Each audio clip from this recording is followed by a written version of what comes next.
Girl rented a haunted house to save money. The landlord thought the girl was unaware of it. He even wanted to rent it out for a high price of $10,000 a month. However, the girl not only pointed out that this house was the scene of a murder case from years ago, but she also mentioned that the landlord's son was possessed by a ghost. Upon hearing this, the landlord's expression changed instantly. He quickly begged the girl to save his son. The girl agreed, but only if he lowered the rent to $500 a month. The landlord then took the girl to the room where his son was kept. The girl pushed open the door and walked in, immediately placing a talisman on the landlord's son's forehead. She then performed a spell to eliminate the evil spirit inside him. To thank the girl, the landlord had his son give her a large red envelope. The girl didn't accept it, stating that they could rent the house to her cheaply, and she was already satisfied. She then asked how they made money. The landlord's son suggested the girl try live streaming fortune telling, believing that with her abilities, she would surely become popular. So the girl accepted the suggestion and started her first live stream, charging $1,000 worth of gifts for a reading. However, the audience was skeptical of the girl's young age, doubting her fortune telling skills, until a female student gifted her the most expensive item. This kicked off her first reading. The student wanted to know how long her grandmother would live.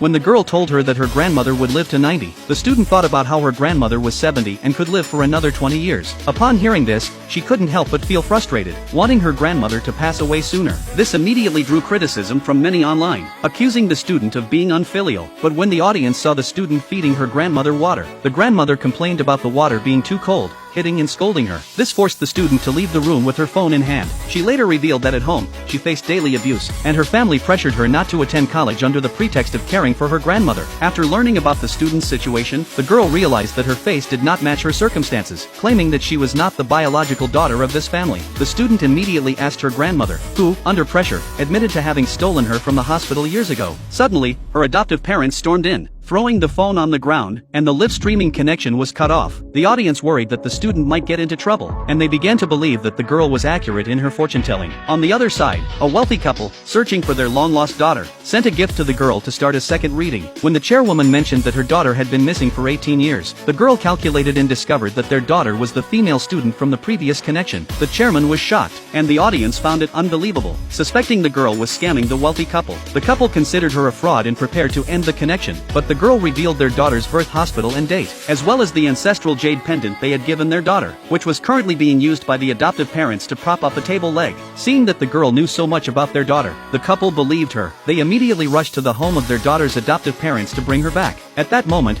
their daughter was being pressured by her adoptive parents and grandmother, accused of stealing money from the house to do fortune telling. Even though she insisted that the money was earned from collecting trash, her adoptive parents still wanted to punish her. At a critical moment, the wealthy couple arrived just in time.